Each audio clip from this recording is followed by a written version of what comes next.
Hala, mas priority nyo mag-travel kaysa bigyan ng magandang edukasyon ang anak nyo. Trust me when I say that my child is very well-rounded and it is my top priority to give him a safe place. Hi, I'm Chris, a Rakitera homeschooling nanay kay Liam at kasama ang aking Diyosawang si Justin. Let's make the most out of my remaining years before I turn 40 at samahan niyo ako sa aking journey! Hi everyone! Welcome back! This is Mommy Chris. In today's vlog, pag-usapan natin ang homeschooling. Kasi ang daming nagtatanong sa akin tungkol sa aking homeschooling experience pagdating sa aking anak na si Liam. But before we continue, please make sure that you subscribe and also thumbs up this video if nabulol na siya. And if in case may magustuhan kayo sa mga i-feature ko for today, you can check out these products doon sa left side ng ating video or doon sa description box. Meron doon product showcase. Doon nyo sila makikita. Pwede na mag-check out dito sa YouTube, di ba? Ang amazing! Eh ayun na nga. Bakit ba kami nag-decide na i-homeschool si Liam? Una sa lahat, we had an experience before. Yung first time namin nadalhin sa school si Liam sa isang regular school nung kinder siya, na ang nangyayari, after siyang turuan sa school, tinuturuan din namin pag-uwi. Eh sabi ko, hindi ba parang doble trabaho yon? And I'm all about working smart. Ang mami Krishna, sorry naman, pero I think I have to confess na medyo feeling ko tamad ako. Gusto ko gawin ng mas simple ang mga bagay-bagay. So sabi ko, magastos ako ng tuition fee, ng books, uniform, tapos ang ending tuturuan ko na dito. Di might as well, tayo na lang magturong dalawa. When I say dalawa, ako tsaka si Daddy Justin nyo.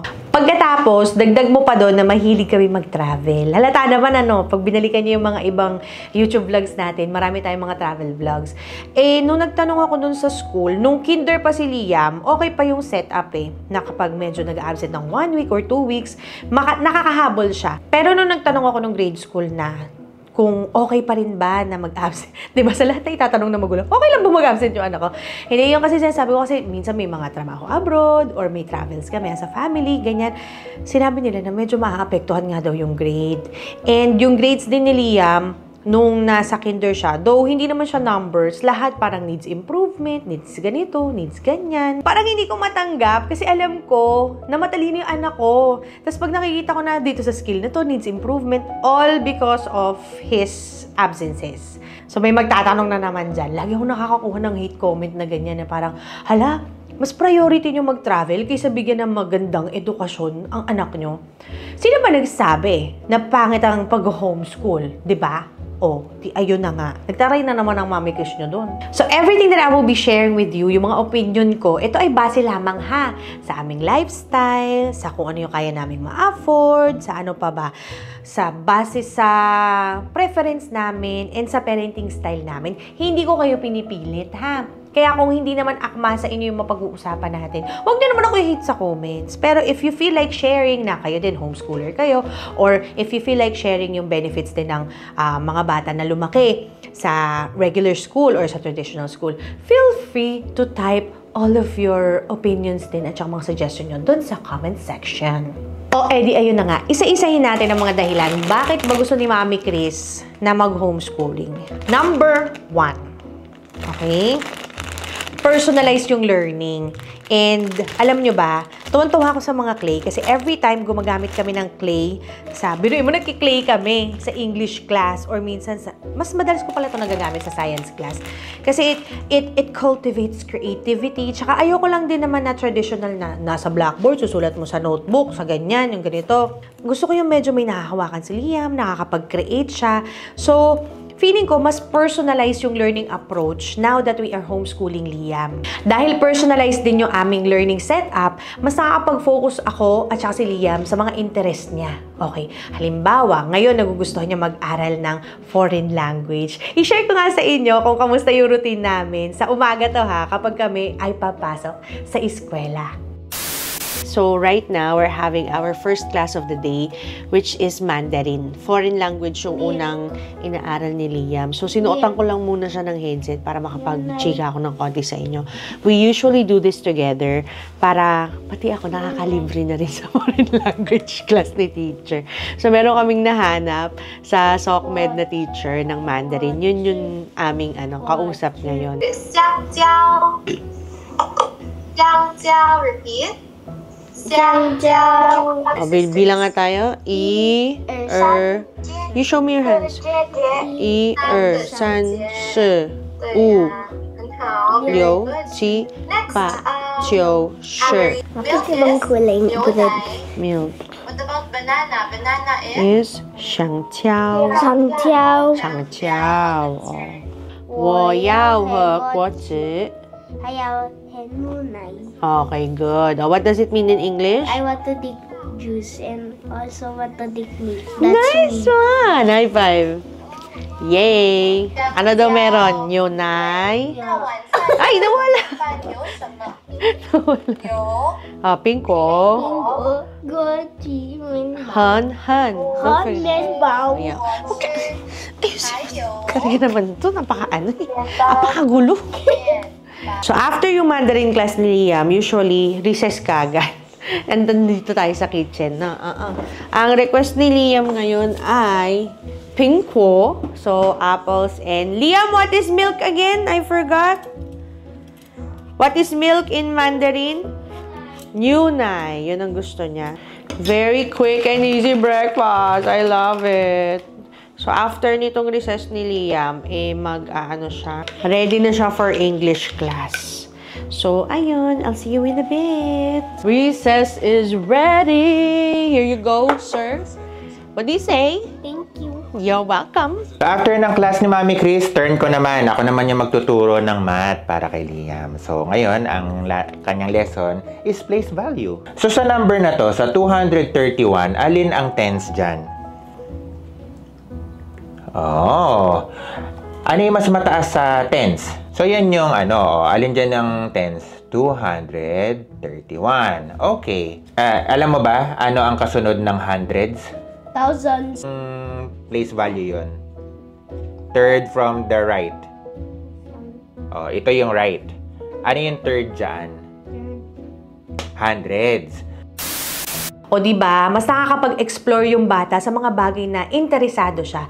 Ako lang naman to kasi na-experience ko din naman na nakaupo ko, nakakulong ako sa classroom, no, halos 6 hanggang 8 oras. Wala akong choice, pero dito sa homeschooling setup namin, may choice yung bata, may choice din yung magulang. Pangalawang rason kung bakit kami nag-homeschool is because napaka-flexible ng schedule. And syempre, feeling ko, kaya nga ako nagtatrabaho ng pagkahirap-hirap dahil ang vision ng Mami Chris ninyo, I want to travel all over the world. And I don't want to do it alone. Siguro, darating yung time na magsa-solo travel ako. But for now, gusto ko na masulit ko yung childhood ni Liam. Buong family kami na makakapag-travel, makaka-explore, magkakaroon ng adventure. So, yung homeschooling, napaka-travel friendly niya. And hindi ibig sabihin na nasa bakasyon kami or hindi ibig sabihin na nasa ibang lugar kami na tumitigil kaming pumasok sa school. Kasi nga homeschool, di ba? So, dala-dala namin yung mga module ni Liam na, ayan, minsan piniprint out ko sa mga colored paper or minsan ginagamit ako ng bond paper or pag tinamad ako, digital lahat. Nasa tablet na lang. O, yung ganun. So, madadala namin siya everywhere we go. Pwede kami mag-science class sa beach. O, kaya pwede kaming mag-language class sa museum. O, kaya sa palengke. O, diba? Gets nyo ba? At eto pa maganda sa homeschooling, yung time management. Sa traditional na school, ang isang bata, kagaya nga nasabi ko sa inyo kanina, para mga 6 or let's just say 5 to 8 hours a day ang ginugugol sa school. Alam nyo ba gano'n lang kami kabilis mag-homeschool? 2 to 3 hours every day. And then, dahil ang daming oras ni Liam, marami siyang time na i-explore yung mga bagay na interesado siya. May time kami na mag-try ng mga bagong activities para sa kanya. Hi guys, this is my favorite book. Remarkable species. Every species is remarkable, but some are remarkable than others. Prepare to be amazed by the plants and animals on this page. This is my third favorite page. Third favorite page. O, sige. Can you explain what's on this page? The human story. We have many ancestors who lived before the world before us. Humans and human-like creatures called hominids. Where did you come from? We started as a fish. We started as a fish. Pangatlo, mas nagkakaroon kami ng strong family bond. Paano yun, Mami Chris? Eh, di ba nga, chika ko sa inyo. For those of you who are just tuning in, yung mga bago nating viewers, hello. Pero yung mga nandyan na matagal na, kung nasusundan nyo yung aking, ano ba to? Career journey? O, basta ayun, kung nasusundan nyo yung flow ng trabaho ko, Mami Chris nyo is a professional tax-paying raketera. So, working mom ako. Eh, syempre, kapag working mom ka na, tapos wala kaming katulong dito, wala kaming yaya, no? Ang dami kong roles na ginagampanan. Saan pa natin isisingit yung quality time sa anak? Hindi ko naman pwedeng iset aside si Liam. Hindi ko naman pwedeng laging iasa sa asawa ko, di ba? So, malaking bagay sa pag-homeschooling namin, para akong I'm hitting 2 birds with 1 stone. Nakakapag-bond na kami as mother and child. Maliban pa doon, nakakapagturo ako sa anak ko. At least, nati-tailor fit ko sa kanya yung mga bagay at saka mga skills na sana tinuro sa akin nung bata pa ako. Pang-apat, sa opinion ko lang naman to ha, syempre, mas safer yung environment ng bata kapag homeschooled siya. Of course, may mga lugar din naman na safe na sa labas ng mga bahay natin. At hindi naman lahat ng mga lugar na nasa labas ng bahay natin ay magkikreate ng trauma, magpaprovide ng hindi magandang experience or childhood sa ating mga anak. Okay? Paano naman nangyari, Mami Chris? Ibig sabihin yung mga bata sa labas, mga demonyito. Hindi naman sa ganon. It's more like, palaban kasi kung nanay. Hindi ko alam kung anong gagawin ko kapag binuli yung anak ko. Baka magantihan ko yung bata. Parang ganon. Kapag halimbawa, yung mga magulang na hindi dinidisiplina yung mga anak nila, ayusin nyo bago nyo palabasin sa mundong ibabaw. Nakakaloka kayo. Anyway. Isa rin dahilan bakit prefer namin ang homeschooling para kay Liam ngayon is yung makakasalamuhan niya, medyo mas mapipili namin kumpara sa kung nasa normal school siya. Minsan kasi sa normal school, oo, marami siya makakasalamuhan na ibang bata, mapapractice niya yung social skills niya on a daily basis. Pero, ang isang takot namin ni Mami Chris, baka mamaya makasalamuha siya ng mention ng bubuli, medyo palamura, medyo sa environment nila, normal yung mga hindi pa naming feeling normal para kay Liam at this age. So, kaya gusto namin hanggat maaari, ngayon na nasa formative stage pa siya, babantayan namin yung mga makakasalamuhan niya. I just want the learning environment to be very conducive and very safe for my child. And eventually, as dami magsasabi, nakakulong ba sa bahay yung anak mo? Hindi. Ay, naku, walang social skills yan kasi homeschooled. Ay, wala naman kayo access sa CCTV namin, ano?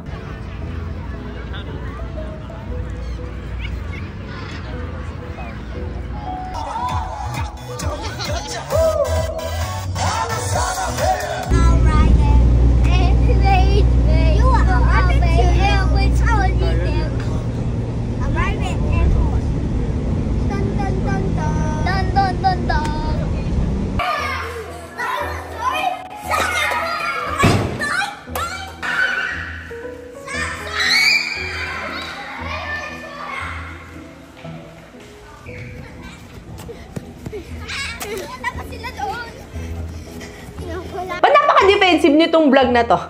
What I'm trying to say is, you only see the highlights na gusto ko ipakita sa inyo. Kasi syempre, nire-regulate ko rin yung exposure ni Liam dito sa social media. But trust me when I say that my child is very well-rounded and it is my top priority to give him a safe place, especially when it comes to his education. And last but not the least, this may be very controversial. Again we respect all beliefs. And you're watching this video, so we listen and we don't judge. O, di ba teacher na teacher? Anyway, medyo sensitive nga kasi yung pag-uusapan natin. But I want to be in charge when it comes to the moral and religious instruction na natatanggap ng aking anak.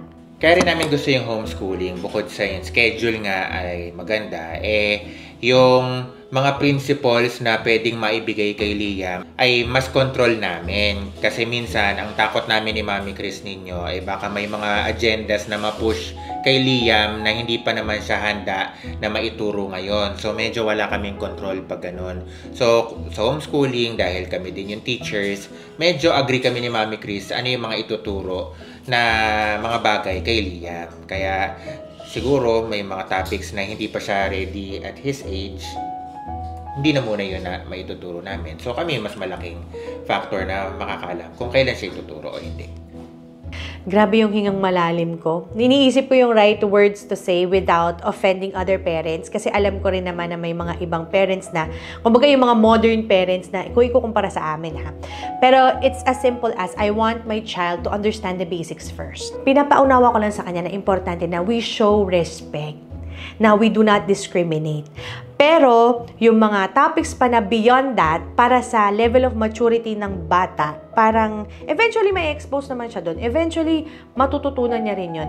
Pero wag munang sobra aga. So, ayun. Sana nasabi ko ng maayos. Again, I just want to clarify na we do not discriminate. We're very inclusive here. Pero syempre, balato nyo na sa akin na gusto ko muna na mga simpleng bagay muna yung aking ipaunawa sa aking 7-year-old na anak. Oo. Pero for those other parents na kaya nilang i-explain yun, that's their prerogative. Yun yung freedom nila as the parent ng child na yun. O anyway, humahaba na yung usapan natin. Naloloka na si Mami Chris ninyo. O di ayun na nga. Sana nag-enjoy kayo sa ating topic for today. If you have any more questions, leave that as a comment dun sa ating community sa baba. We have a comment section there. Please be respectful. And at the same time, don't forget to check out the school supplies na pwede nyo nang ma-check out dito sa YouTube Shop. Start YouTube shopping, everybody. Thank you for watching. I'll see you again next time. Bye!